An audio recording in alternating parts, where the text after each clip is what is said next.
Farita faona amintsika rehetra indray amin'izao alan'ny zoma 14 aogositra 2024 izao manolotra ny arabo ambapirarijo ho antsika rehetra eto Madagasikara sy any ivelany Madagasikara rehetra izay manaraka mivantana izao fampahalalam-baovao izao manasa antsika rehetra ihany koa anaraka izany fampahalalam-baovao izany hatramin'ny farany miaraka amin'ny katao anatin'izao fampahalalam-baovao izao fitiavana Dony miarabanao ihany koa. Miarabanao Mikandriambolaza miarahaba tompoko vavy sy tompoko lahy manasa antsika anaraka ity fampahalalam-baovao ity mivantana hatramin'ny farany ampatsiahivina hatrany isika fa ny vaovao eto amin'ny TV+ Madagasikara dia mandeha mivantana ihany koa amin'ny alalan'ireo tambazotra sosialinay dia ny TV+ Info sy ny TV+ Madagasikara official izany ampatsiahivina ihany koa itsika fa ny pejinay TV+ Madagasikara official dia efa mahatratra maheno iray tapitrisa be izao isika manaraka anay. Menantsika ary zao ny tapany voalohany amin'ireo lohatenim-baovao ny songadina ao amin'ity anio ity nandoro kodiarana nentina nanankanandalana ateo feno manana mahazo arivo ny mponina tsahakely mahazo arivo ny atoandro teo noho ny tsy fankatoavan'izy ireo ny fanesorana azy amin'ny taniny tokatrano manodidina ny zato no voalaza fa horavaina ao Antsahakely izay najariana nandritry ny 40 taona mahery ireo mponina voakasika. Tsy voatery amin'ny alalan'ny fizahantany ihany no ahafahan'ny Nosy Belleville miroborobo fa misehatra hafa ihany koa ho ny vovonana rally. Anisan'izany ny lafiny fambolena noho ny fananana tany lonaka sy ny toetrandro mety tsara amin'ny fambolena ho ny filohan'ny vovonana rally.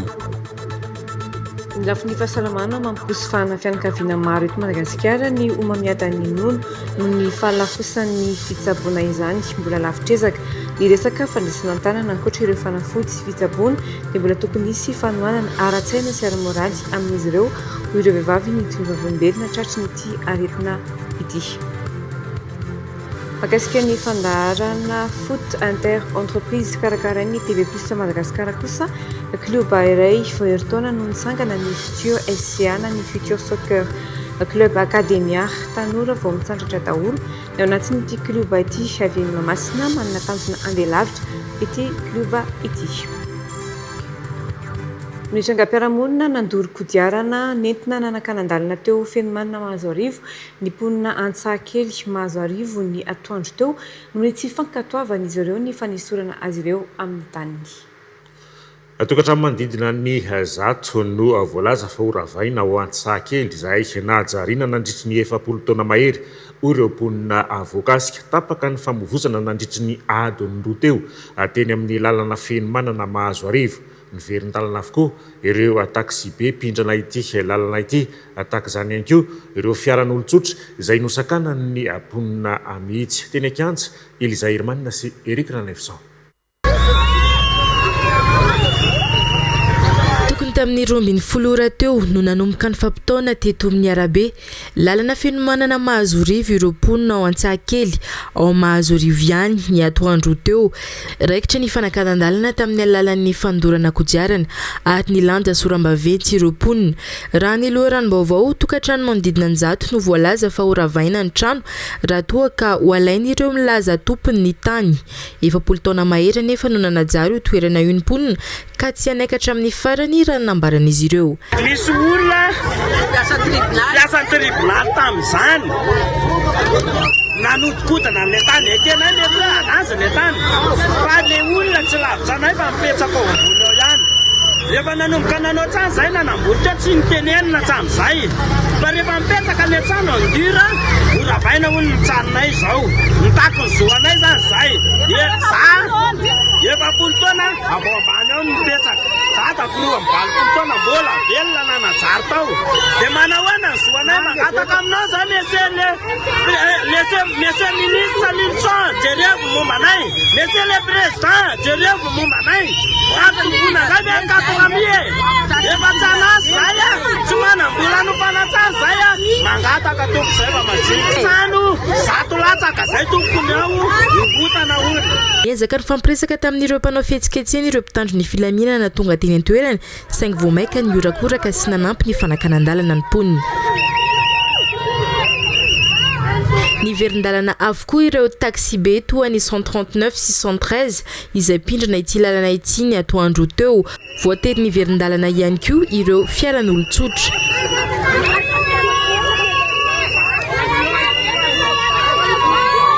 ireo ora taty aoriana teo no nisy tompon'andraikitra ao anivon'ny ministera ny fananjerena ny tany sy ny raharahantany ny fampiresaka tamin'ireo mpanao fihetsiketsena rava moa ny hetsika rehefa nataon'ireo solotenany mponina ifampiresaka eny amin'ny biraon'ny ministera ireo tompon'andraikitra tonga teny an-toerana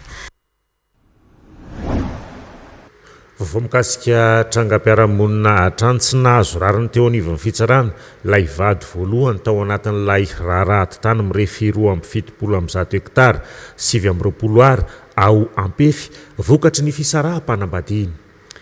efa nandritry ny 20 taona no nandeha tao amin'ny fitsarana ity raharaha ity ka tafiakatra tena anivon'ny fitsarana tampony izany tsy afapo tamin'ny didim-pitsarana ny mpisolovava n'ilay ramatoa vady voalohany Armanany mety sy ny kolikoly araka ny fanazavany ao anatin'ity fanadihadiana hoentiny Eliza Herman amintsika ity nivoaka ny didim-pitsarana momba ilay raharaha tany nampivady ny saraham-panambadiana mirefy 2.70 hektara ao ampefy raha fehezina ny alamainy ilay vady voalohany amin'ny fananana io tsy nahazo rariny teo anivon'ny fitsarana tampony tsy ara-dalàna ny didina voaka ny fitsarana makasika ity raharaha ity hoy ny mpisolovava n'ilay vady voalohany ary miayay amin'ny siany kolikoly ny tenany raha nambarany taorian'ny fivoan'ny didy teny amin'ny fitsarana tampony nisy didiny fitsarana tampony to chambre ohatra ny androany tamin'izany fotoana izany nanamafy an'ilay filazana hoe ny atsasaky ilay fananana dia an'ilay olona roa taty aoriana raha nangataka izay hoe misoratana aminay io atsasaky ny tany io dia miteniny teo anivon'ny service de domaine tamin'izany fotoana izany hoe mila mangataka annulation à l'acte de vente izay satria efa nafindra n'ilay rangahy tamin'ny vadiny faharoa ny totalité an'ilay tandra manontolo io zany tamin'izany izany dia napiditra nandeha indray ny procédure nandritra ny taona maro taty afara nambidy ny fitsarana tampony toute chambre réunie ohatra ny androany io koa hoe tratra ny forclusion izay nidikan'ilay forclusion hoe tara zany ny fotoana nangatanay an'izay annulation izay misy article milazainy ao hoe article 125 izay zany mahita hoe tsy manaraka akory an'ilay lalàna nipetraka tamin'izany izay article 125 izay fa indrindrindrindra ny antony koa dia satria efa nisy ilay didy raikitra izay nilazaiko tetsy ambony efa manana autorité de la chose jugée ireo didy ireo efa didy raikitra tsy azo ivalozana karaha misy procédure hafa ty aoriana tsaraina manaraka ka mifampiankina amin'io didy teo aloha io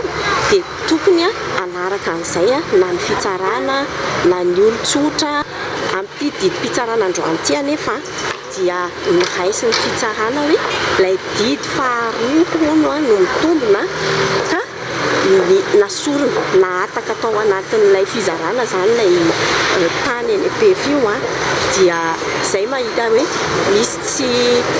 mbola misy moa zany tsy fantatra hoe inona ny mbola ho ataonay indray ao aorianan'izay fa izay mahita hoe tsy nanaraka ny lalàna zany izay didim-pitsarana avoakandroany izay satria tonga amin'ilay tenitetsy aloha hoe tokony anaraka n'ilay didy raikitra autorité de la chose jugée ny didy manaraka ny fampiankana ty aoriana fa tsy fananatra izay Uvahiny fandarana manokana eto amin'ny TV Plus Madagascar ny sabotsy 15 aogositra 2024 amin'ny valora alina eo amin'ny toeran'ny fampalalam-baovao ny solomavambahoaka ny fanadina Adzadina izay iresaka manokana mikasika ny tany source thermale ranomafana izay miverina misoratra amin'ny vahoaka titre laharana 8.408-AE tondra ny anarana ranomafana tsy mandoalika mangotraka tsy hafanaina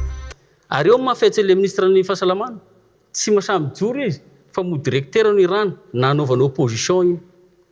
taratasy ny avy ny président ve ny filao fanavozana ny PM ny gouvernement directeur tsotra ery masaky manakana zany misy ray aman-drenina kro atao aminareo hoe tsy haiko le ratsy vazaha sa kotomarsarera ohatrohatr'izay le anarina raha tsy diso raha reny zavatra fantatry ny vahoaka malagasy vahoaka ny Ranomafana fisin'izany za miteny anao fa manahirina toedrara ka eto miangavy anareo voka ny Ranomafana fotoana mihitsy zao tsy anaovantsika tompotrano mihony fa tena niady ny solombavambahoaka niady ny tompona andraikitra manontolo nanampy ny fanjakana malagasy nanampy anareo fa io zany profon'izany opposition zany asehoko mihitsy io ny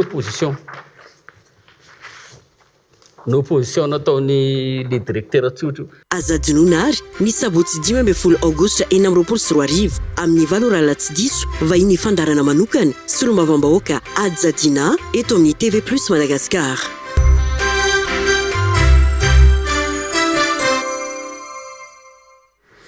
Ampahafantarana isika fa tsisy ny fampalambavao na amin'ny fiteny frantsay na amin'ny fiteny malagasy amin'ny rampitso sabotsy 12 aogostra eto amin'ny TV+ Madagascar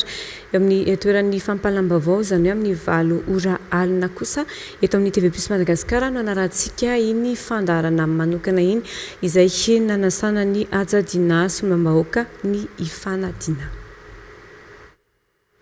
Afa-tsy voatery amin'ny alalan'ny fizahantany ihany no ahafahan'ny Nosy Belleville miroborobo fa misehatra hafa ihany koa ho ny vovonana rally.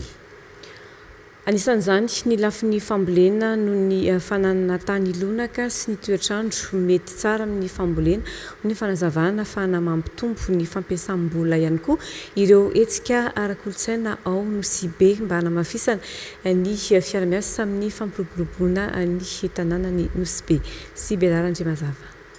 Ny fananana torapasika sy toeram-pizahantany anisan'ny tsara indrindra maneran-tany no anisan'ny mampalaza ny Nosy Belleville. Misy ihany koa hanefa ireo hetsika ara-kolontsaina izay mahavory olona narivony tao anatin'ny andro vitsy izay mampisy fiantraikany ara-toe-karena ho an'ny tanànany Nosy Belleville. Tsy voatery amin'ny alalan'ny fizahantany ihany anefa no ahafahan'ny Nosy Belleville miroborobo fa amin'ny sehatra hafa ihany koa ho ny vovonana rally tahaka ny sehatry ny fambolena eo ny fananana ny tany lonaka maro izay tena mety amin'ny fambolena. Nosy be zany tena ohatrany hoe resaka fizahantany no ahafantarantsika azy fa etsekilany tena hoe tany mavokatra ary mino fa mety daholo ny zavatra ho atao rehetra dia satria le tany lonaka ny rano misy ny tantsaha misy ny ingénieur agronome ny technicienne zany tiako lazaina misy ny rehetrarehetra zany Nosy Belleville aoriana kely ao dia izara tsy tapaka amintsika eto ihany ako mahakasika ny toy fiara-miasa amin'ny préfecture Nosy be fa dia mahafinaritra aloha ny zavatra misy hatreto anomboka miasa izay manomboka ny androany ihany dia vitantsika toy. Maro ireo mpiara-miombonandro vonona ny ara-iasa mba entina ampiroboroboana ny sehatry ny fambolena any Nosy Belleville ho hiatrany ny vovonana rally. Fa tsy omby intsony ny fodrafitrasa andraisana ny fanambadiana eo anivon'ny komina Alasora hoy ny ben'ny tanàna. Miteraka fitohanana lava reny ihany koa matetika rehefa misy fanambadiana maromaro raisina ka natonga ny tetikasa ananganana fotodrafitrasa vaovao andraisana ny fanambadiana nazo efitrano iray mitokana andraisana fanambadiana noho izany ny komina Alasora ankoatra izay nazo fotodrafitrasa ihany koa ny ministeran'ny fanajarinan-tany na ny délégation locale de l'aménagement du territoire sy ny police municipale ihany koa izay eo Alasora. Sy Belarandre mazava sy Fetrany Mananjara. Antonany maro no efa nasahirana ireo manatrika ny fanambadiana ao Alasora ny fahatereny efitrano sy ny fahatereny fifamoivoizana mamonjy ny toerana. Mandritra 500 ny fanambadiana raisina isam-bolana ka anisan'ny antony nahatonga ny komina nanangana tetikasa sy fotodrafitrasa vaovao andraisana ny fanambadiana. Na tsy omby rehefa tena betsaka amin'ny mariazy noho izany dia efa ely izahay no nieritreritra sy nanana viana hoe afindra ety amin'ny bypass ny salle de mariage ny commune satria ety malalaka rehefa sabotsy tsy miasa daholo reto birao-panjakany reto eto ihany koa dia natokany ao amin'ny ministère ny fanajariana ny tany sy ny fananantany ho centre administratif ety amin'ny bypass dia tena hoe mety zany ny fametrahana an'ilay an'ilay salle de mariage eto amin'izay kokoa zany hoe amin'ny fandrosoan'ny commune Lasora efa mibetsaka ny mponina, betsaka ihany koa ny mpanatrika mariage eto amin'ny commune Lasora zany izay tsy omby amin'ilay salle de mariage amin'izao fotoana dia tena fotoana izao ary isaorako etoana ny ministra ny fanajariana ny tany sy ny fananantany izay nanome an'ity toerany ny ao amin'ny ministera zany izy rery ihany no ministra hoe tena tonga dia nanam-piniavana hoe alefaso monsieur le maire ny fanorenana n'le trano fa ho an'ny vahoaka io nanampy anay tamin'izany ny solombam-bahoaka navara-drano Fiaraha-miasa ny commune ny fanjakana sy ny sehatra tsy miankina nahafahana nangana foto-drafitrasa mandrindra ny 300 tapitrisa ariary no lany natanterahana izany. Ankoatra izay misy ihany koa ny foto-drafitrasa ny ministera ny fanajariana tany na ny délégation locale de l'aménagement du territoire sy ny police municipaly ao Lasora izay notokanana tamin'ity androany ity. Mafy ny fanatanjahantena ao anatin'ny fanomanana tanteraka ny Champions League Africa ny club CFFA. Ny Lydia Bateau LC avy ao Lesotho no kluba ifanandratra amin'ny CFFA ny 4 septambra izao no anaovana ny lalao mandroso atsy amin'ny Nosy Maurice raha toka ny 12 sy 13 septambra kosa ny lalao miverina ambony herintsika ho ny mpanazatra ritondra fanatsarana trany ho an'ny kluba ny fisin'ireo mpilalao fanampiny nalaina atongavana amin'ny fandresena sy Belarandre Mazava sy Fedra Mananjara. Efa ho andro maro izao no anatin'ny fanonana sy ny fanazarantena ny kluban'ny CFFA izay hiatrika ny Champions League ao Afrika. Tompon-daka tamin'ny PFL faranteny CFFA ary izao hiatrika sehatra hafa koa izao amin'ny kontinanta afrikanina. Ambony ny herintsika ho ny mpanazatra ary hitondra fanatsarana trano ho an'ny kluba ny fisian'ireo mpilalao nalaina ho renfort ahatongavana any amin'ny fandresena. Mercato africaine zany amizao afaka maka mpilalao ianao dia mba ahafahana hoe indrindrandrindra mandingana an'ilay hoe premier tour de vita zay nahazo an'ireo mpilalao malagasy tao anatin'ny taona maromaro mifandimby zay dia tsy maintsy miezaka zay hiala amin'izay premier tour de vita zay ny anton'ny nangalana mpilalao no renfort zany ny mpilalao teo an-toerana tsisy olana fanamboarana tsara ny toe-tsaina taloha nazahoana ny vokatra raha dia efa nampitaina tamin'ny mpilalao fa ny sport dia raisinao anaty fair-play foana zany rehefa misy mpilalao vaovao dia raisina mpitiavana foana zareo ka hatramin'izao fa tapabolana teo zany nahatongavan-jareo reo tsy misy ny olana fa dia tafiditra tsara ao anaty groupe anjaranay mpanazatra moa zany no manome moral na ho an'ilay mpilalao vaovao na ho an'ilay mpilalao efa tompo-toerana teo aloha dia tsy mijery an'izay fa dia ny vokatra ho fandresena ho an'ny Madagasikara so an'ny CFFA no tanjona dia samy nanaiky daholo fahatongavan'ireo le mpilalao anatevin-darana ireo. Dingana sesatra maro no nalovan'ny kluba CFFA ka natongavana amin'izao sehatra izao hoy ny filohan'ny CFFA Entsora Kotarmanana androany. Reharehany koa ny ezaka nataon'ireo mpilalao tsirairay sy ny fisian'ireo mpilalao avy amin'ny CFFA lasa any ivelany. Ngamba nahita fa izahay aloha zany ny tanjona dia ny hoe mitaizaka izy dia moaka izy dia hiaro ny voninahitry ny firenena, hiaro ny voninahitry ny club, hiaro ny voninahitry le tanàna nivoahan'ilay club. Izay ny tanjona ao anatiny dia amin'ny ankapobeny tratranay any amin'ny 700 any zay satria efa intelo sady zay zao ny CFFA raha tao anatin'ny 10 taona 2016 teo no tena hoe nitsanganan'izany CFFA zany efa izy nivoaka tato lasa tany amin'ny club vaventy any ivelany na mbola ataontsika hoe ty Afrika ara efa maro ihany koa dia ao anatin'le tanjona daholo zany zay nitezana mbola nisy ny anankiray fahatelo tena tanjona lehibe nananana an'ity kianjo ity anisan'ny nahafahana nahazo vokatra ihany koa ny sacrifice ngezabe nataon'ny joueur ny ekipa ny mpitatana rehetrarehetra nahafahana nahazo an'ity na betsaka ary ny olona nanakena anay tamin'izany zao nahazo vokatra dia hitanay hoe fanapahan-kevitra nentinay nety any hatramin'izao ekipa tsy hoe matanjaka be ara-bola ny CFFA fa miezaka ao anatina firaisan-kina ary izay firaisan-kina izay no tena ahafahan'ny ekipa mahazo vokatra. Izay ny antony hoe ampiraisana ny ankizy foana ao anatin'izay baolina kitra izay baolina kitra eo ihany fa fitezanako io. Ny 4 sy 9 septambra izao no anaovana ny lalao mandroso atsy amin'ny nosy Maurice, raha toa ka ny 1 sy 13 septambra kosa ny lalao miverina.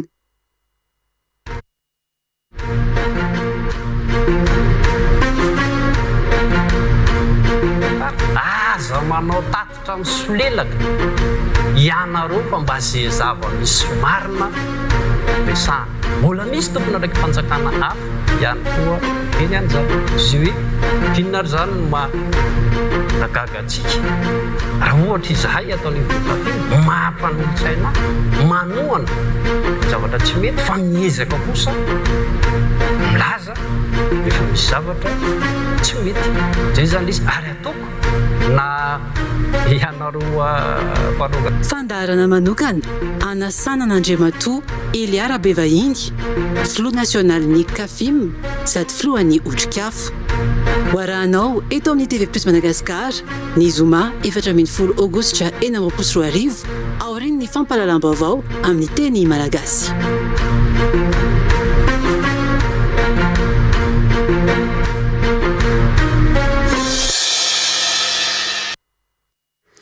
Mbola misaraka amin'ny TV Plus Madagasikara fa rehefa avy eo aorian'ny fampahalalam-baovao amin'ny fiteny malagasy no anarantsika iny fandarana manokana lehibe iny kavahiny Sibela Randrimazava ao anatin'izany fandarana izany Andriamatoa Eliara Bevahiny izy moa dia filoha nasionaly ny CAFIM sy filohan'ny Otrikafo ihany koa.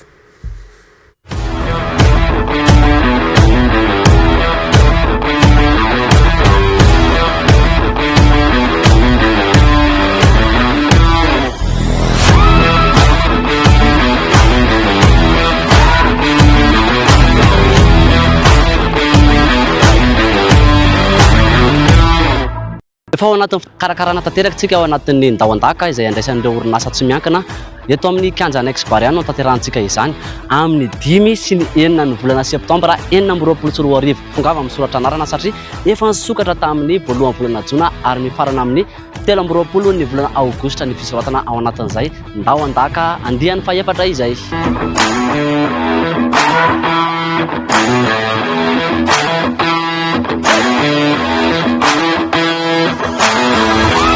Telo sy ariary ny sara-pisoratana anarana ho antsika orinasa izay maniry andray anjara ao anatin'izany lalao ndao-andaka andiany faefatra izay karakarain'ny TV Plus Madagasikara izay. Ankoatran'ny lela vola dia misy ny loka izay saza ny sara-pisoratana anarana io toy ny trophée, ny médaille maro isan-karazany, misy ihany koa ny mari-pahatsiarovana ao anatin'izany. Andaontsika andaka ety amin'ny kianja annexe Baria. Andao-andaka fifananana baolina kitra fota 7 inter-entreprise. Miarahaba antsika rehetra tenako moa dia hery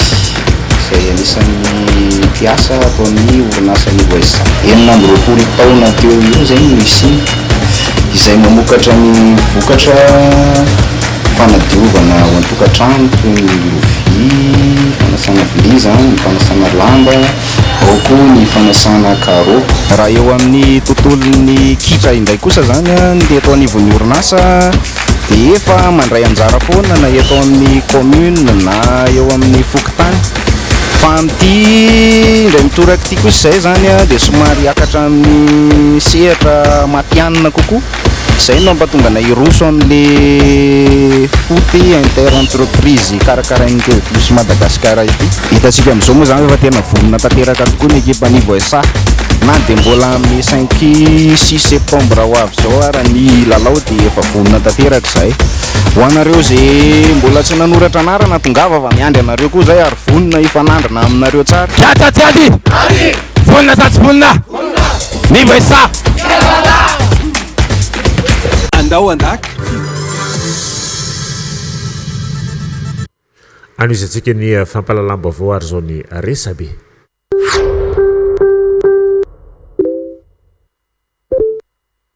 Ny pejy PRRM mampafantatra Kofilaka ny vadika teny Mardaza. Vehivavy iray sy ny zanany mbola tanana ny maty. Olona miisa roa izany no maty tamin'ilay lozam-pifamoivozana ny seho teny Mardaza RN2 ny maraimbe tamin'ny 10 ora sy sasany teo. 7 kosa ny naratra niditra teny amin'ny hopitaly HGR ary ny 5 amin'ireo efa tsy misy mampanany fahasaramany. Rempianakaviana iray sy ny zanany mbola tanany reto namony ainy reto.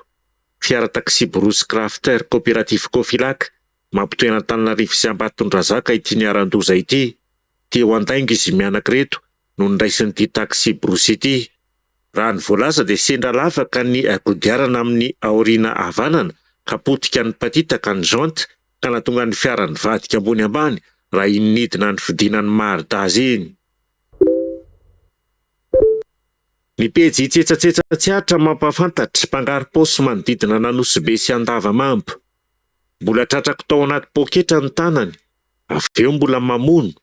mbola nipehany ihany koa ny telefoniko ary saika ho alainy. Ny mpandeha tao anaty taxi be efa nisy natsikatra fa efa mpangary paosiko izany lehilahy ity ary tsy miala amin'iny satroka manginy. Ampitandremana ary mpandeha taxi be rehetra samy mailo ary manentana ampitandro ny filaminana anaramaso ny mpanao ratsy eny amin'ny manodidina Nanosy sy Andavamambo eny. Ny pejy vaovao farany firy info ofisialy mampafantatra mpanendaka miisa roa no voasambotry ny miaramila mpanao fisafona teny Ampefiloha ENS taorian'ny fanendahana vehivavy iray. Ny vondrona vaovao farany firy info ofisialy mampafantatra taorian'ny orana Mikitsy ao Ambovimbeandroy dia saika niakatra avokoa ny rano amin'ireo faritra iva rehetra ao an-tanàna toy ny ao amin'ny fokontany Berary stationnement sy ny Kianjanandaboly. Ny vondrona vaovao farany firy info ofisialy mampafantatra RN4 520 km meloniditra Anakazobe mila mitandrina rehefa mandalo eto. Ny vondrona vaovao farany firy info ofisialy mampafantatra taxi be nandona mpitondra bisikleta teny amin'ny posta hiditra eo amin'ny Senam, tsy nijanona ilay mpamily fa lasa ihany enjehan'ireo mpitondra moto ary nosakanana. Mbola tsy fantatra ny nazo ilay mpitondra bisikleta fa raha ny filazan'ny mpandeha tao dia mafimafy ny dona nazo ilay mpitondra bisikleta. Ny pejy vaovao eto Madagasikara mampafantatra kenda ireo mpanjifa solika vahiny zatra nanararoatra ny Madagasikara. Maromaro ny fanapakevitra saisay tax zao ry Colonel Mikael Randreniriny fa mila fiarovana ny tombotsoan'ny Malagasy. Pejy vaovao eto Madagasikara mampafantatra Maorisianina 4 tonga tsokosoko teto Madagasikara tratra tao Antalahy noho ny sambo rendrika. Olona 4 teratany Maorisianina ny tonga tsokosoko teto Madagasikara ny aliny 7 Jolay 2024 tamin'ny sambo kely aingam-pandeha. Volaza fa nangalarina tamin'ny Maorisy. Mikasa hiditra tao Maravo, Ambohy Tralanana, distrikana Antalahy izy ireo, saingy vaky sy rendrika teo amin'ny Resify ilay sambo noho ny onja. Mpanjono no nahita sy namonjy azy ireo ka nampandray ny Gendarmerie. Nandritra ny fanadihadiana dia nilaza ho mpizahatany avy any Larina eo izy ireo, saingy tsy nanana pasiporo na antota taratasy manamarina ny fidirany ara-dalàna teto Madagasikara. Taorian'ny fiaraha-miasan'ny Gendarmerie, VOI Fijoma, Maravo ary Interpol dia fantatra fa teratany Maorisianina izy 4 ary voarory amin'ny rarara-pitsarana mifandraika amin'ny fanondranana zava-mahadomelona an-dranomasina any Maorisy. Ny vondrona vaovao farany firy info ofisialy mampafantatra nankatoavina nandritra ny filan-kevitry ny minisitra ny fampitanam-bava mikasika ny fiantsoana ho fanehoana fahalinana na appel la manifestation d'intérêt ho amin'ny fifantenana mpandrara manana laza iraisam-pirenena hitantana sy hampandeha ny hôtely Sheraton nao Ivato. Ny pejy 24 Tireseto mampafantatra hodiniana amin'ny fionamben'ny SADC ny raharaha politika eto Madagasikara. Ho anisan'ny nilahadinika amin'ny fionambe fahinana ambe efapolon'ny SADC atao ny 17 Aogositra ho Durban, Afrika Atsimo ny toetra ara-politika eto Madagasikara. Voalaza fa ny filoha Mikael Randrenirina no isolo-tenan'ny Madagasikara amin'ity fionana ity izay anohizan'ny SADC ny finaraha-maso, ny fisotro ny tetezamita sy ny fiverenana amin'ny lamina ara-panjakana.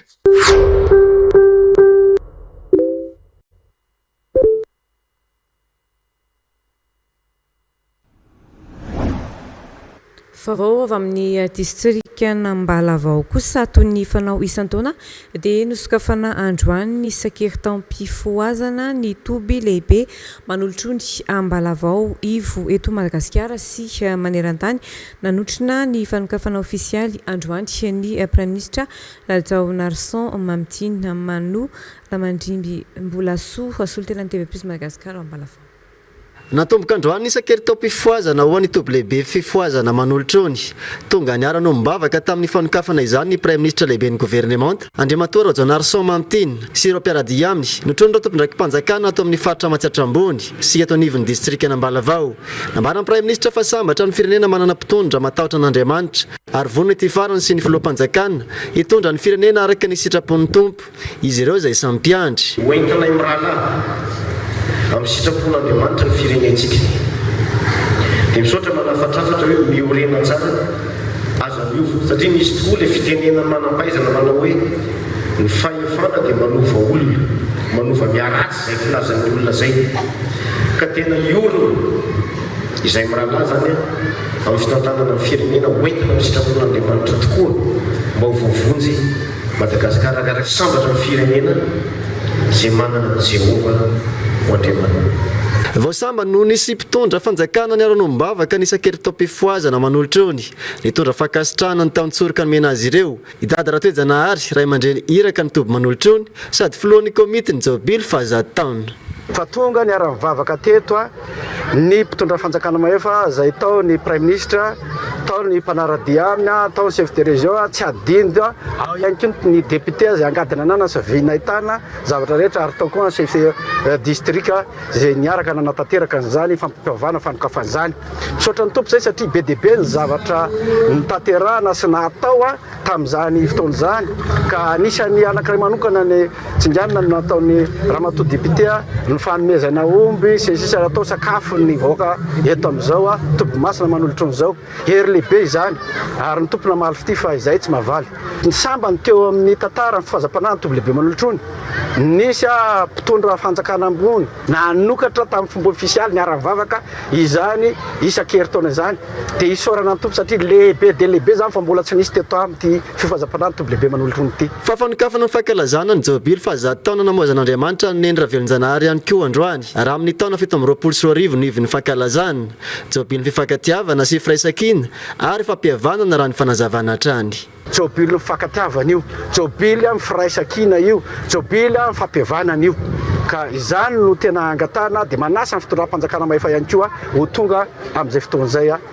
ivary ivavaka sy amin'ny voninahitra an'Andriamanitra eto amin'ny toerana ity. Mandritra ny atelona moa ity isan-kery tao mpifoazana ity manomboka amin'ny 5 ora maraina fotoam-pivavahana sy fampianarana soratra masina mitoa mandrakalina mandra-pifarana ny antsa-piderana.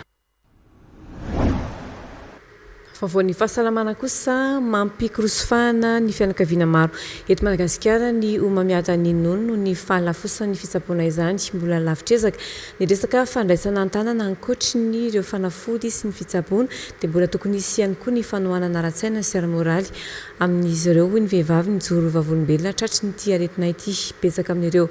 fianakaviana ihany koa no tsy afaka mampianatra intsony ny zanany noho ny fahasahiranana ateraky ny fitsaboana rehefa tratry ny omamiada ny nono. Fanadidina betiny Gracia ndray tsy toerina misarana ivasata.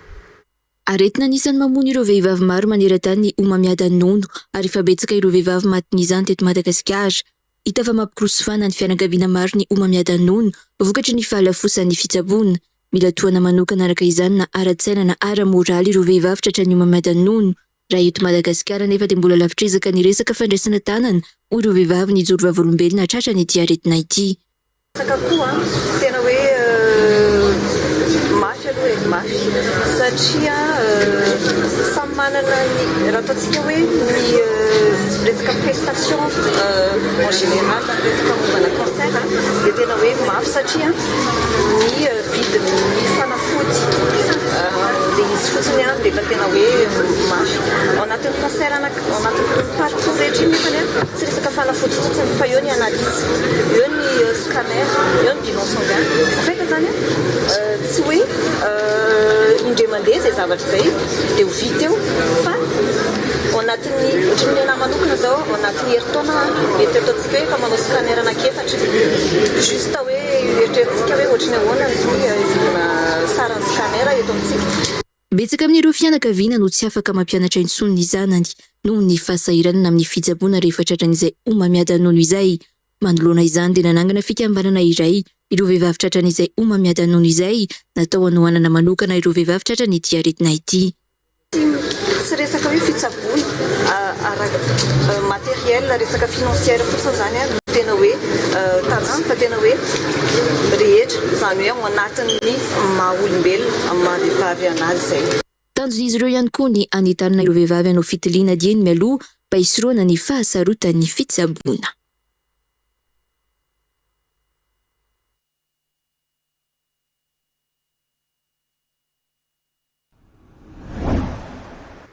Amin'ny lafiny ara-tsosialy kosa ankizy iray amin'ny efatra no voatery miasa eto Madagasikara noho ny fahasairanana amin'ny lafiny velotena ataon'ny fanjakana malagasy lahara-pahamehana araka izany ny fanatsarana ny lafiny ara-tsosialy sy ny fahefa-mividy ahafahana manafona ny fampiasana ankizy, anisan'izany ny fampiakarana ny karama sy ny fehina ara-tsosialy izay efa natomboka tamin'ity taona ity. Nanamafy ny fikambanana iraisam-pirenena fa tsy tratra ny tanjona amin'ny hamongorana ny fampiasana ankizy tamin'ny taona 2024 mila ampitomboana 240 noho izany ny ezaka ataon'ny firenena tsirairay ahafahana manafona izany hatramin'ny taona 2020. Mamitina Andrembolona sy Omekarana Efitson.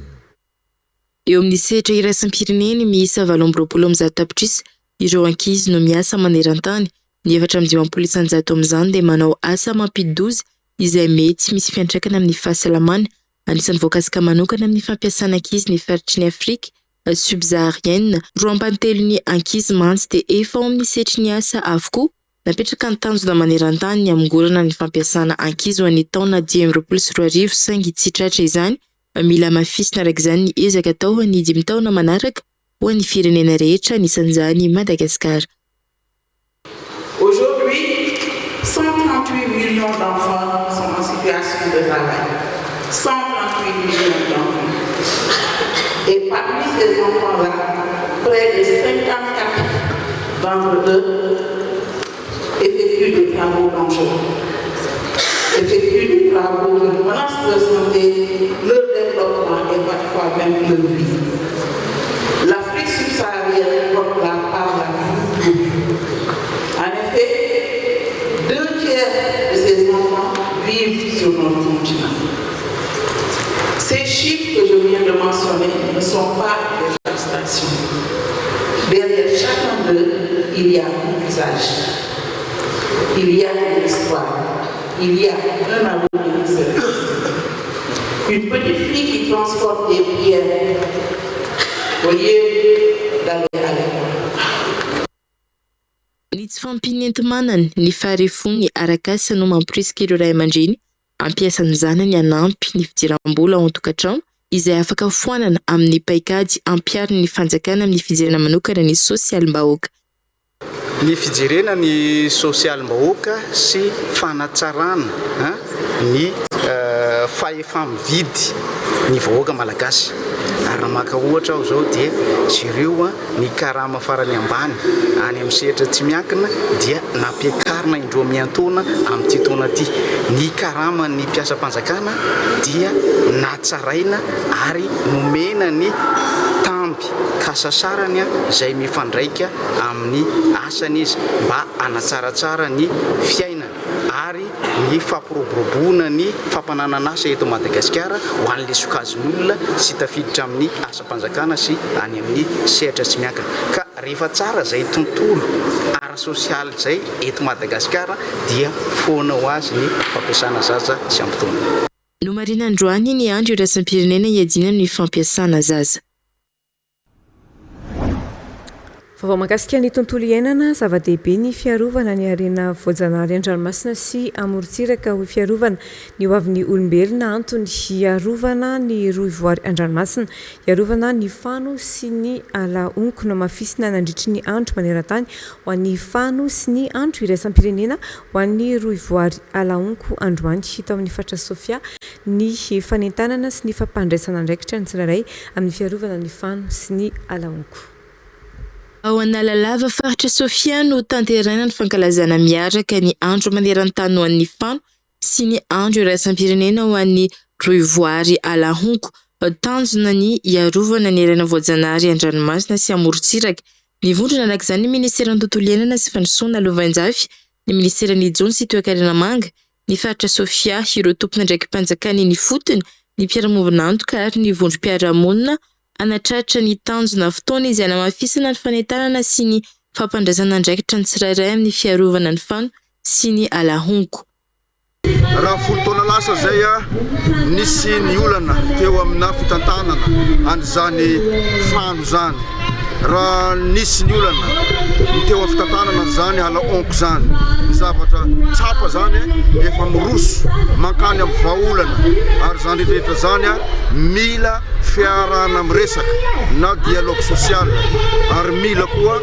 rafitra mahomby iarahana aty fotony dia ny vondrony fotony ny commune ny faritra zany rehetra zany tokoa dia anatin'ny fijery lavitra napetraka ministera tontolo iainana sy fandrosoana lovain-jafy ny amin'ny toko telo lazaina teo ny fametrahana fotodrafitraka maitso io alakoko zany anaty fotodrafitraka maitso ny fametrahana koa ireo atao hoe velon-tena izay ampaharitra mba tsapany aty fotony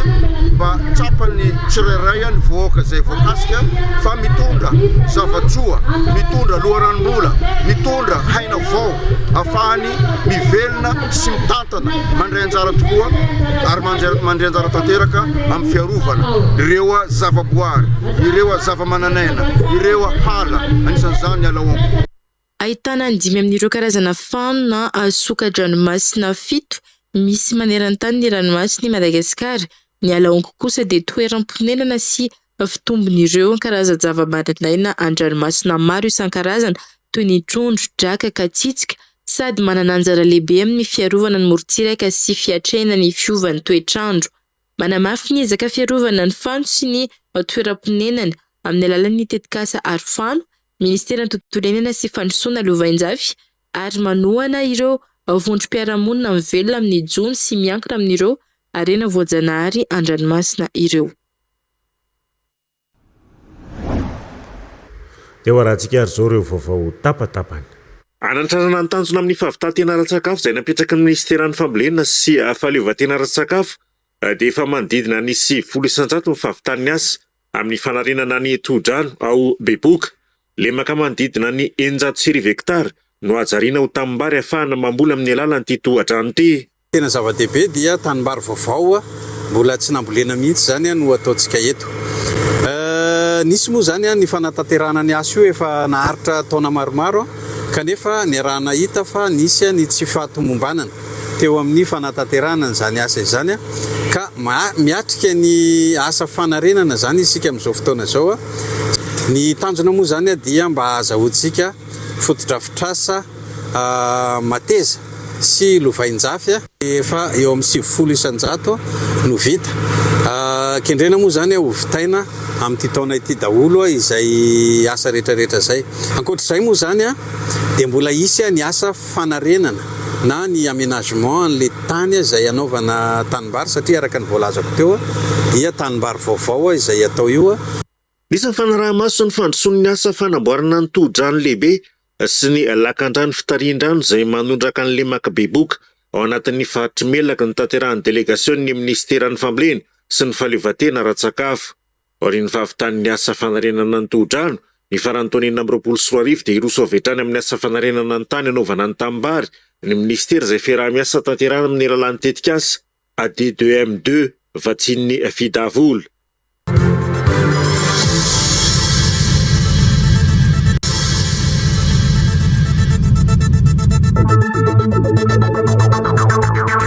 Vaovao mafaly nosoratany John toko fa 412 andininy fahaenina za lalagna ndraiky fahamarinagna avy eo fiainagna tsisy olo mandalo amin'ny baba agny ka tsy mandalo amina. Io no lohateny nentina nankalazana ny vavaka lehibe izay natao tao amin'ny FJKM Tranovato famonjena eto Antala no ny navitana nandika ny Baiboly Malagasy amin'ny fiteny Betsimisaraka Avaratra ny farany herinandro lasa teo. tonga nanotrona izany ny colonel Randriamiarotso Gervais, ny lehiben'ny faritra Sava Andriamatoa Razanantso Brasilive David, ny préfet-ny Sambava Andriamatoa Rabe Mamory Adel Bienheureux, ny solombavambahoaka ny Madagasikara voafidy tao Antala Andriamatoa Nasira Julien, ny ben'ny tanàna ny commune Ambonivohitry Antala Andriamatoa Mikael Matavar, ary ireo olo manan-kaja maro civil sy miaramila. Nanentana ireo manampahefana sy ireo mpiara-miasa amin'ny rehetra moa i colonel Randriamiarotso Gervais fa ny fiangonana no hery lehibe manampy ahafahana mampandroso an'i Madagasikara. Fa manampy be dia be amin'ny fiainasika amin'ny fitondratena amin'ny fampandrosoana ny firenena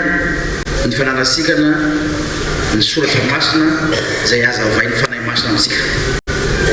Ary za kosa dia milaza ho an'ny manam-pahefana rehetra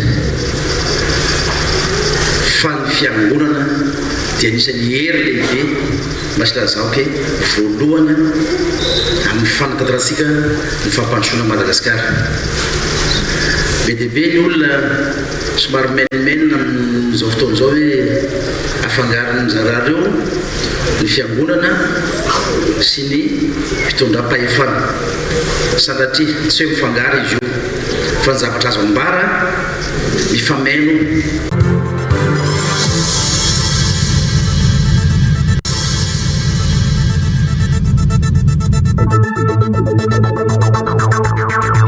Ny fananganana ny fikambanana fanilo ny fanavaozana ny Madagasikara na ny FFM taty amin'ny faritra Sava dia nampafantarana ny farany herinandro lasa teo ihany koa ireo mpandrindraparitra ity fikambanana ity ao amin'ny distrika Nantala. Tamin'izany moa no nitondrana Andriamatoa Kokora Samy izay mpanolotsainy ity fikambanana ity fanazavana fa malalaka ny fidirana ho mpikambana ary tsy mifidy olona. Nambarany hatrany fa ny tanjony ity fikambanana ity dia ny fanavaozana ny toe-tsainy, fiadivana amin'ny kolokolo sy izay mety endrika faharatsiana rehetra. Nanararaotra ihany koa moa ny tenany nisaotra ny ben'ny tanàna ny commune Ambonivohitry Antala nanaiky ny karakara ny fampafantarana ny fijoroany ity fikambanana fanilo ny fanavaozana ny Madagasikara na ny FFM ity. Saotra nareo tonga nagnotro nagname voninahitry ny fananganana ny fagnambarana ny fijoroan'ny fikambanana fanilo fanavaozana ato anatin'ny district Antala. Ary soragna manokana eto Andriamatoa ben'ny tanàna ny Antala renivohitra nandeha anjara mavitriky amin'ny fikarakarana ny fagnampiana ary nanokatra tamin'ny fomba ofisialy izay ny fivoriana zay. Tanjon'ny fanavaozana dia tsy ny fagnavaozana rafitra fa ny fagnavaozana ny toe-tsainy, ny toe-pagnahy, ny fomba fiainana jiaby. Hiady amin'ny kolokolo, hiady amin'ny kitsaran-trano, hiady amin'ny fitiavan-tegna be loatra, fitiavam-bola be loatra, hiady amin'ny raha jiaby tsy manjary. Satria mampalahelo ny mahavoany malagasy latsaka anaty fahantrana tanteraka mijaly kanefa firenena manan-karena tsisy raha tsy ananana. Fa nanomboka androany 17 aogositra 2024 ny International Education Expo 2026 etsika iray manolotra fafana ho an'ireo izay mikasa ny hianatra hiasa na hanangana ny hoaviny any ivelany mandritra ny 3 andro dia afaka mahazo vaovao momba ny fianarana sy fifanana asa sy fandraisana mpiasa fifindramolona vatsim-pianarana ary université sy sekoly ambony any amin'ny firenena maro anisan'izany Maurice, Australie, France ary Chine. Ny etsika dia atao ny 14, 15 ary 16 aogositra 2024 ao amin'ny Ibis Antananarivo. Aji Andriatsalama. Misokatra androany International Education Expo 2024 etsika iray mampivondrona ireo sehatra sy toe-pampianarana manolotra fahafana ho an'ireo mikasa ny hanohy ny fianarana sy hanorina ny hoaviny any ivelany. International Education Expo izay andian'ny fahatelo raha ny tena marina eto amin'ny Ibis, eto amin'ny hôtel Ibis Kokondrano anio fa 14 ny volana Aogositra raha mpitso fa 15 ny volana Aogositra ary raha afaka pitso fa 19 ny volana Aogositra taona 2024. Ny mampiavaka ny ity etsika ity Isa-taona dia misafidy firenena isika ny andray anjara sy ny ataontsika hoe pays de destination ho an'ny mpianatra malagasy, ho an'ny tanora malagasy te andray anjara amin'ny ataontsika hoe fahazahoana ny bourse extérieure na ihany koa fandehanana mandeha manovo fianarana any ivelany. Ny tsy andiany fahatelo ity indray dia namevahana kokoa ny tany miteny anglisy isika dia ny Australie. Manomboka amin'ny 7 ora ny misokatra ny varavarana mandra-patonga ny amin'ny 5 ora hariva. Afaka miditra maimaim-poana isika fa kosa ny ireo izay mandray anjara satria raha mahita isika dia hoe misy fidirana 5 ariary tamin'ny fampandrenesana. Io fidirana 5 ariary io dia anaovana ny tirage izay mahazo loka. Misy ihany koa ireo vaovao izay tonga avy any misy Malaisie hafa mihitsy zao, ny avy any Australie hafa mihitsy izay tonga nanoana ny antso tamin'ny resaka fampianarana andreo zaza malagasy makany ivelany izay. Fanampiana ireo mpianatra sy mpikasa fahafahana vaovao dia afaka mahita fampianarana, fiofanana ary tolotra samihafa avy amin'ireto sekoly sy fitoeram-pampianarana mandray anjara ireo ny mpitsidika rehetra.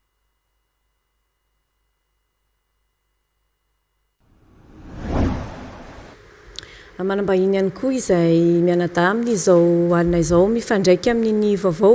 izay vao hitantsika iny ato amin'ny akaviako misy any Ramatoa kely Sarachi Miniandizy moa dia student recruitment officer eo anivon'ny université Middlesex University Mauritius ary ato amin'ny akavanana misy Andriamatoa Claudio Andrinasolo izay mpandrindra ny International Education Expo miarabanareo tompoko. Faly miaraba ny zany faly miaraba mikandrembolasa. Tsara ampahafantarina atsika mpijery moa fa sady amin'ny fiteny malagasy no amin'ny fiteny frantsay no mandray kely amin'ny fiteny anglisy ny fiarana amin'ny reto vahiny reto malaitsika amin'ny fiteny anglisy i Ramatoa Sarachi Miniandy fa iezaka ihany hitondra fanazavana amin'ny fiteny malagasy. Andriamatoa Andrinasolo, alors parlez-nous un peu de Middlesex University Mauritius et justement quelle est l'importance de votre participation dans cet événement international Éducation Expo qui se tient actuellement ici à Antananarivo le 14 au 15 août. Alors bonsoir Denis et Mick et les téléspectateurs. Alors so for us it's very important for us to be here today, first of all, to increase our visibility. Middlesex University Mauritius is looking forward to have more Malagasy students at Middlesex University. In terms of career-wise, we want to help them advance their career with an affordable, quality British education. Ny mandray anjara zareo avy ato amin'ny Middlesex University amin'ity fotoana ity zany izay International Education Expo andiany fahatelo eto Madagasikara. Sambany moa zany izy nandray anjara satria noho ny antso izay nataony mpikarakara dia ny fahafantarany fa ilaina zany ny fahazahoana ny ankizy malagasy ihany koa izay ho avy eto amintsika. Close proximity between Madagascar and Mauritius, it will be closer to home as well. They will be able to benefit from quality education, not far from home. Somary nisadiny kely teo satria ny misy an'le qualité na ihany koa ny kalitao ny fampianarana avy any amin'ny United Kingdom zany no entin'ny Middlesex University eo amintsika eto Madagasikara dia izay ny tsy nampahafantarana mandritra indreo fotoana izay iarahantsika amin'izareo amin'ny anio dia ny rampitso dia ny ravaka mpitso ao amin'ny hôtel Ibis. Le fahitananao manao ny fidirana ao anatin'izay le hoe fananomboka androany moa izy io itoeram-pitso sy ny rafaka-pitso manao ny fidirana ao anatin'izay fotoan'izay ho an'ireo le hoe maniry moa zany hiditra ao anatin'io sehatra. raha ny tena marina dia araka ny fampahafantarana zay hitatsika ny anao anjery sy amin'ny tambazotra tserasera moa zany dia 10,000 ariary ny vidim-pidirana kanefa kosa nametraka izahay zany hatramin'ny voalohany fa noho ny fiaramiasa tamin'ny As Madagasikara izay mpanohana ofisialy an'ilay hetsika moa zany dia afaka natao maimaim-poana fa ireo zay rehetra mandoa an'ilay 10,000 ariary dia anaovana fisariana zay moa no isin'reto finday kely miaraka amiko reto mba nanehoana hoe misy finday hosariana dia omena andreo zay tsara vitana zany ny finday anankitelo zay vaovao nomeny As Madagasikara. Vous voulez peut-être encore rajouter quelque chose? Alors nous, pour notre participation dans cette expo is also to have a conversation, direct conversation with parents and students, and also give them advice, guidance on programs that we offer. We offer various programs from finance, mechatronics and robotics engineering, artificial intelligence, business management. They also have the opportunity to do a foundation program and then proceed with the undergraduate program with us. They can start in Mauritius and also transfer to UK or Dubai afterwards. Our main campus is in London. We also have another campus in Dubai. So Middlesex University Mauritius actually is the one of the most affordable one for this market, and also we look very forward to develop and encourage students to join us. Somary maromaro ihany reo sampam-pampianarana zay atolotry ny Middlesex University ao amin'ny ao Maurice zany ho an'ireo zay te hanjo ihany. Misy ny intelligence artificielle, misy ihany koa maromaro izy ireo araka nivorazana teo fa ny tsara dia ny fahatongavana ao amin'ny hôtel Ibis raha manomboka rapitso amin'ny 7 maraina dia afaka mahazo fanampanazavana amin'ny teny malagasy sy amin'ny teny frantsay sy amin'ny teny anglisy ny ataontsika hoe mampiavaka ity hetsika ity dia somary niompana kokoa nakany amin'ireo pays anglophone isika ireo zay miteny anglisy isika zany mba hahafahan'ireo zay aniry te hanohy fianarana na ohatrany ny Middlesex University zao dia mianatra ao Maurice dia aveo mivadika makany Londres na makany Dubai. Nanao ny andro voalohany androany hoy ny fomba fiteny zay hoe ny sary no mitsara iarahantsika nahita teo angambany fa anisan'ny nahafapo ny vokatra tamin'ity andro voalohany ity satria dia nahaliana ny olona ny fisin'ny international education expo zay efa andian'ny fahatelo zay ny voalohany zay tao amin'ny Ibisian, ny faharoa tao amin'ny Radisson dia ny andian'ny fahatelo ity moa zany izay miverina tato amin'ny hôtel Ibis.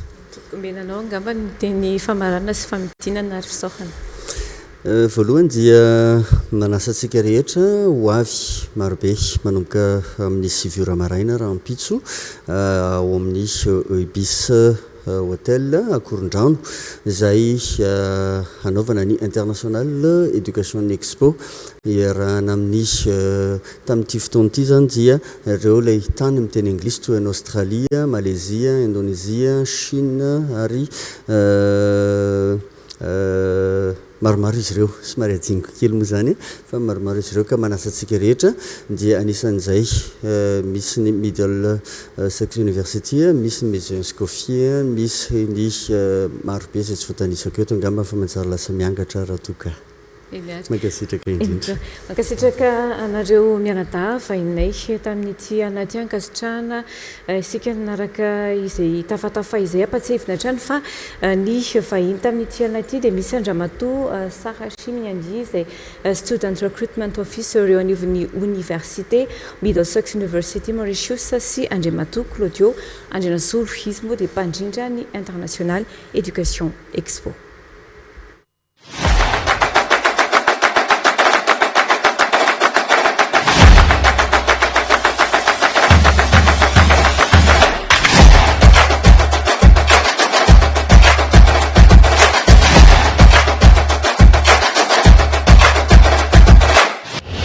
Tournoi interclub féminin iatsonanareo Andriambavilanitra rehetra tia mandaka anisaka ny Mahamasina tsika stade annexe Paris Mahamasina amin'ny 7 amby 20 3 aogositra amin'ny fotoanantsika izay mbola tsy voantso ekipa pirenena malagasy zany hoe tsy tao anatin'ny baria antsonay avokoa ianareo ndao sika iazakazaka iara-iazakazaka isika iara-andakitsika iara-ibata fandresentsika ato anatin'ity sambandao andaka karakara ny TV+ Madagasikara ho an'ny sokajy vehivavy ity.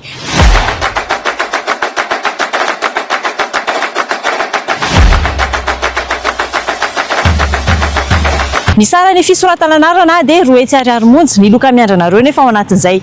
roa hetsy ariary zay dia eo ny lelavola akoatra ny lelavola dia misy ihany koa ny trophée sy ny médaille mari-pahatsiarovana loka goavana no atolotry TV+ Madagasikara ho antsika sokajy vehivavy rehetra ndao sika andaka ary. Tazarany FC iray karazana nataony tavoalohany resaka hoe fanatanjahantena ho an'ireny mpianakaviana fotsiny dia hoe fotony atao football zany koa zareo hoe histonary zokso dia mba to afaka mba manday anjaritsika dia hoe tsy manina fa za mba karazana fanazarana anareo ihany dia ireo tsy hoe ekipa tanaty club ireo fa reny mpianakaviana mihitsy ny tanina mbo ihany baolina mitaiza vatana zany. Za zao reny mpianakaviana dia sady miasa ny alatsinainy miasa dia ny atalata après-midi mikitrana dia alarobia indray miasa dia alaka misotro indray mikitrana dia alaka zoma indray miasa dia tsisy olana be ao anatin'ny tokantrano zany le izy satria le vady manohana tily le izy dia manohana ny izy dia tsy fikorotana anatin'ny tokantrano na hoe adino ny tokantrano fa mirindra tsara. Tonga anday anjara amin'izy le zany mahaliana le mivoaka tanao mba mivoaka kely fatra karazana mba hoe fangalana fankarivotra kely ho anjareo le momba hoe famezana tontolo vaovao anjareo mihitsy ny eritreretana izy hoe dia zara raha nisy an'io dia zareo nyray tamin'izareo ny proposena hoe misy ohatrazao fa sao dia tsara matokana andraritsika dia masana azy le participe sange ohatra mafimafy kely ihany satria tsy izay mahazatra anay aty fa dia hoe aloha izy zahantsika tamatra ny manao côté so kely tsika namarana amin'le bradakazo anjana aloha amin'ny tsaratsara kokoa fa imakina ny fahaizany ekipa tsirairay avy amin'izy mo dia koa miezaka ny anao tsara andao andaka.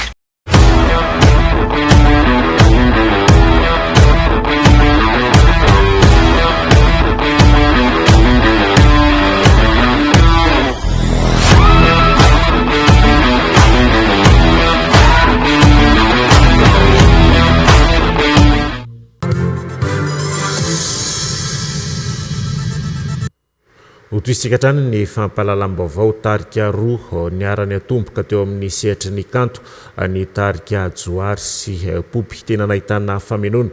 ny tarika rotota satria dia nanao feo lafika tao amin'ny popy ny tarika joary ho averina an-tsehatra indray izany famenoana teo amin'ny tarika joary sy popy izany ny alahady ho avy zao. Tena nisy fifandraisana teo amin'ny tarika joary sy popy tany Ampendohana satria nitovitovy ny fotoana nanombohana teo amin'ny lafin'ny zavakanto ny mpikambana tao amin'ny tarika joary no nanao feo lafika tao amin'ny popy tamin'izany. Natonga le kanto mifameno aloha dia izay mihitsiny tena arabaky teny mihitsiny satria le kanto aloha zany no niarahanay fa le mampifameno azy satria tsy na tena hoe inona ny fomba hanazavana ny hoe mifameno akoatra ny hoe mifameno tena zay mihitsy le izy ny joary sy popy zany mifameno ry zareo tamin'izahako nanomboka nandeha irery voalohany dia ry zareo no nameno ny feo lafika rehetrarehetra tamin'ny hira izay nataoko dia nefa ry zareo tamin'izany koa efa nanomboka ny hira dia izay le mahatonga izy hoe mifameno zany hoe izy efa manana ny kantony fa nameno ny kanto izay efa namenana ako zay. Wakambana amin'ny sehatra iray indray popy sy joary ny alahady ho avy zao asy ho hitan'ny mpijery indray ilay fifamenoana nisy teo amin'ny rotota tamin'izany. Dia tonga dia miaraka eo ambony sehatra ny mpitendry rehetra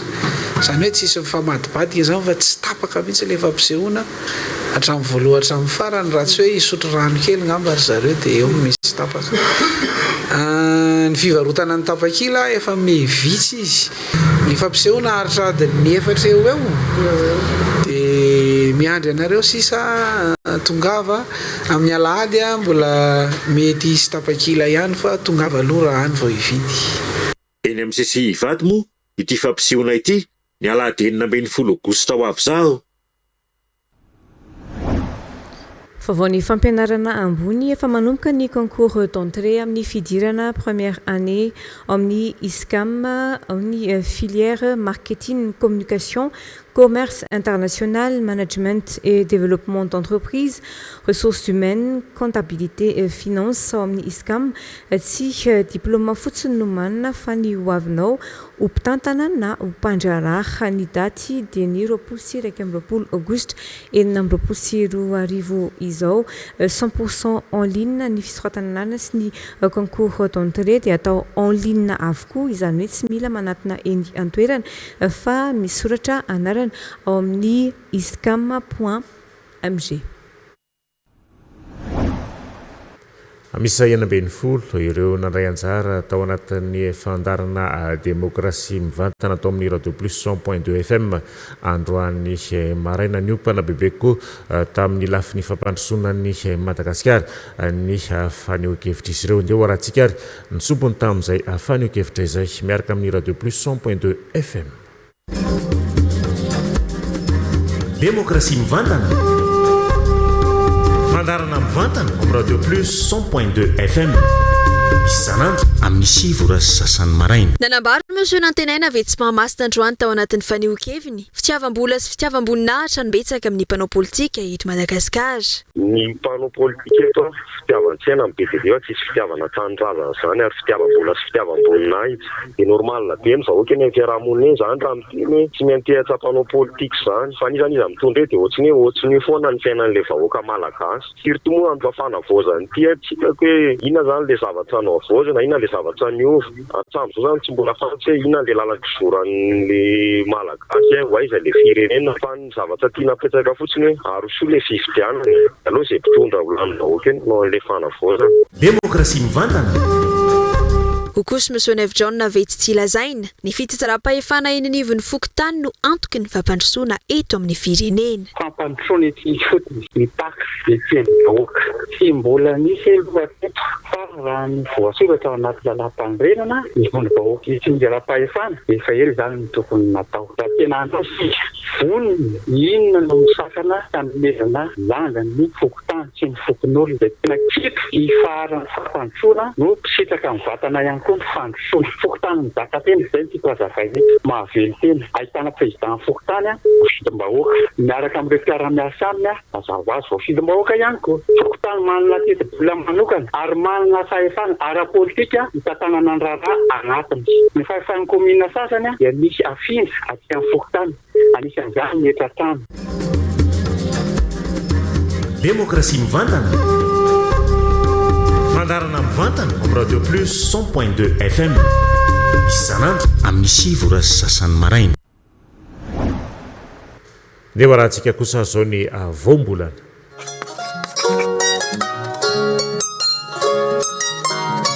Ny voambolana hoe mifakoahitra indray no andeha ho fatarina ny heviny amin'ity androany ity. Ny fitambaran'ny teny hoe mifakoahitra dia mitovy hevitra amin'ny hoe miava na koa manala aidratsy sy potipotin-javatra tsy ilaina. Amin'ny teny frantsay ny andikana azy dia hoe désherbage na koa désherber. Voambolana izay azo ampiasaina ohatra ao anatin'ity fehezanteny manaraka ity rehefa amin'ny teny malagasy. Efa ao anatin'ny asam-mpamboly vary ny mifakoahitra manavaka ny vary sy ny tsiparifary na koa hoe mandany fotoana ny mifakoahitra ka ifandroboana amin'ny mpianakavy eny an-tsaha mampivohitra ny fifanampiana no manao izany. Hitantsika ihany koa voambolana ohatra atao anatin'ity fehezanteny ity rehefa amin'ny teny malagasy. Tena fahafinaretana ao amin'ny maso no mahita zaridaina voakarakara koa azona izany dia tsy maintsy atao atondrarano mifakoahitra. Rehefa fantatsika ary izay dikan'ity voambolana hoe mifakoahitra ity dia azontsika malagasy ampiasaina amin'ny andavanandro indrindra eo amin'ny sehatry ny fambolena ny mizatra mampiasa izany araka ny tokony ampiasana azy. Sarobidi ny teny malagasy ary fahaizana mahafehy azy. TV Plus Madagascar.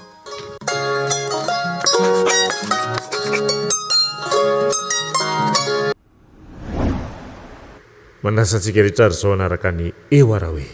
faritra maromariana Madagasikara no efa mampiasa ny motoculture Agriplus mafy sy mora kojakojaina izy reto. Manana fitaovana maro ihany koa ny Agriplus afaka ampiarahana azy arakaraka ny asa izay atao. Orange, eo anilanao manolotra ho anao moteur action zany aza ihany natsona teo hoe miandra zany izy nge fa ambony efa miandra zany piasany topo zany sisa ny andrasany fa tsy tsy mola tany ilo izy zany manokety amin'ity hazo ray ty de mefaria aloha ery eo fa ny zaratsika anazy fotsiny ve to de zaratsika telo mitovy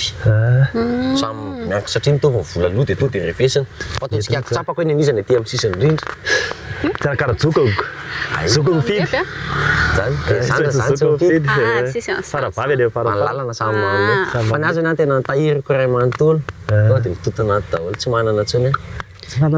za zany mba saika kazoko zao de mba misy sera azo atao any aminareo mba hanapina tena miteny an'izay marina anao fa nisy sera fa somary sarosarotra indray zany ny sarosarotra fa izy anao vola be miliara lolaovina miliara lolaovina tsy resaka fiara miliara maromaro mahitsy mercure sera fa somary ohatran'ny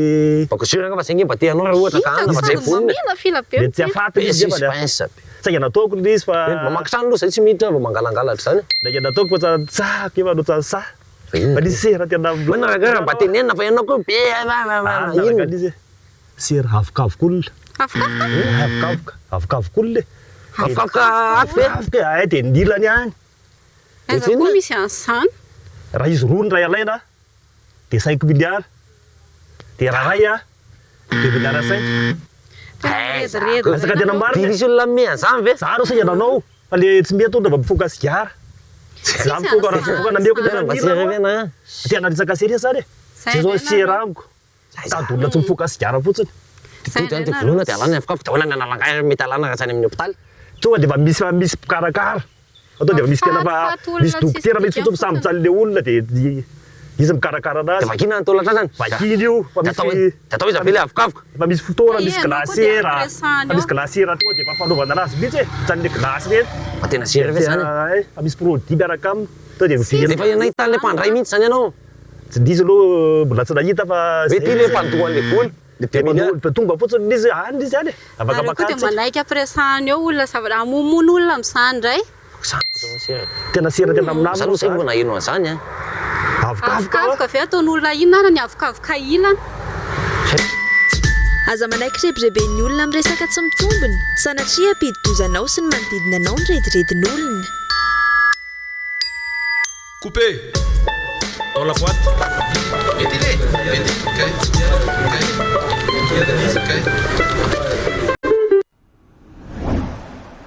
faranahitreto ny anjarako tamin'ity alina ity misoratsika rehetra tsy nisaraka hatramin'ny farany fitiavana doni kosa izao mbola noy amin'ny alalan'ny songadina veloma tompoko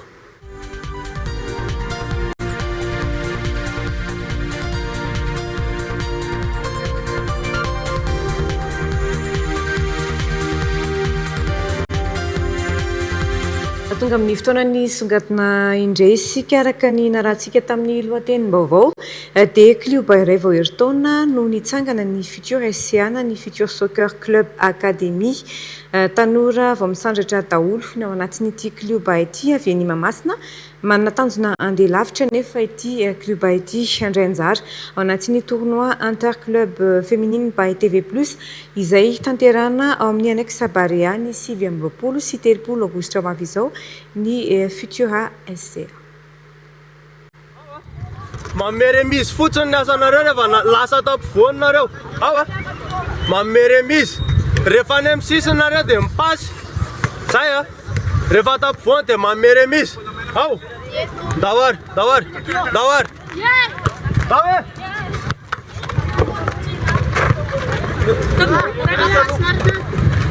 eto tamin'ny Menabe sampanana miditra aty amin'ny TV+ Madagasikara no ahitana ireto tovovavy milalao baolina reto raha ny marina kokoa dia mikotrana tsy izy ireo fa ny Futur SCA Mahamasina na Futur Soccer Club Academy Mahamasina vao heritaona no nitsangana ity club ity ahitana sarataona tena mbola tanora ato anatin'ny club satria dia misy 40 taona monja dia andeha lavitra ato anatin'ny tontolon'ny baolina kitra ny club Futur Soccer Academy Club andray anjara amin'ny lalao baolina kitra natokana ho an'ny vehivavy karakarain'ny TV+ Madagasikara izy ireo